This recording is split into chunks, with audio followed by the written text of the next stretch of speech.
Alappuzha തൈക്കാട്ടുശ്ശേരിയിൽ beverages ഔട്ട്ലെറ്റിൽ മധ്യവയസ്കന് ക്രൂരമർദ്ദനം.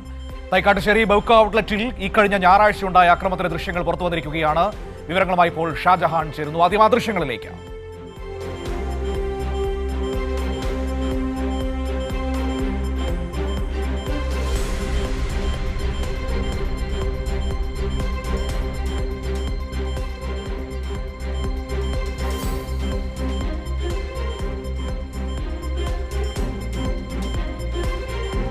Shah Jahan കൂടി ചേരുകയാണ്. ഷാജി, ആ ദൃശ്യങ്ങൾ നമുക്ക് അത് ബ്ലർ ചെയ്ത് കാണിക്കാൻ നമുക്ക് പറ്റുകയുള്ളൂ.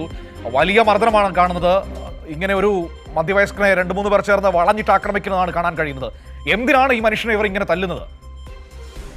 മനു, തൈക്കാട്ടുശ്ശേരി ബിവറേജിലാണ് ഈ സംഭവം ഉണ്ടായത്. കഴിഞ്ഞ ഞായറാഴ്ചയാണ്. ഇവര് നാട്ടിലെ മാക്സിമം എല്ലാ ഗുണ്ട തല്ല് കേസിലും പ്രതികളാണ്.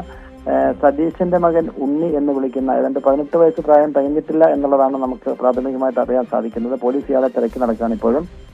ക്യൂവിൽ നിന്ന തർക്കമാണ് കാര്യം. ഇവർ പുറകിൽ നിന്നും വന്നിട്ട് ഈ ക്യൂവിൽ നിന്നതിനിടയിൽ കയറാൻ ശ്രമിച്ചു. അപ്പോൾ ചോദ്യം ചെയ്ത ഈ മധ്യവയസ്കനെയാണ് അദ്ദേഹം മദ്യവും വാങ്ങിച്ചിറങ്ങിയതിനു ശേഷം ഹെൽമറ്റും മറ്റും ഉപയോഗിച്ച് അതിക്രൂരമായ രീതിയിൽ മർദ്ദിക്കുന്ന അദ്ദേഹം ഇപ്പോൾ ആശുപത്രിയിലാണ്. പോലീസ് ഈ മർദ്ദിച്ച ഉണ്ണിക്കും അതോടൊപ്പം തന്നെ ഉണ്ണിയോടൊപ്പമുള്ള മറ്റു 2 പേർക്കുമായിട്ടുള്ള തെരച്ചിൽ നടത്തി വരികയാണ്. 2 ദിവസമായിട്ട് പോലീസ് ഇയാളെ തെരഞ്ഞെടുക്കുകയാണ്. ഇയാൾ ഇവിടെ നിന്ന് ഒളിവിലാണ് എന്നുള്ളതാണ് പോലീസ് പറയുന്നത്. ഇതിനു മുൻപ് 2 ദിവസം മുൻപ്, ഈ സംഭവത്തിന് 2 ദിവസം മുൻപ് പോലീസുകാരെ കളിയാക്കിയ കേസിലും ഉണ്ണിയെ പോലീസ് പിടികൂടിയിരുന്നു. അതിനുശേഷം പോലീസ് കേസെടുത്ത് വിട്ടയക്കുകയായിരുന്നു.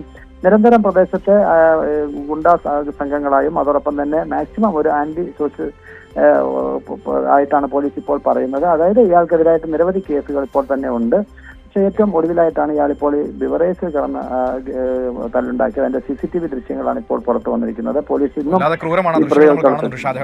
മധ്യവയസ്കനായ മനുഷ്യന് നേരെ ആ രീതിയിലാണ് ആക്രമണം. ആദ്യം വളഞ്ഞിട്ട് തല്ലുന്നു, പിന്നീട് ഹെൽമറ്റ് ഒക്കെ എടുത്ത് അടിക്കുന്നുണ്ട്. അയാൾ വീണ് കിടക്കുമ്പോഴും ക്രൂരമായ മർദ്ദനമാണ് നടത്തിയിരിക്കുന്നത്. ദൃശ്യങ്ങളാണ് ഇപ്പോൾ കാണുന്നത്.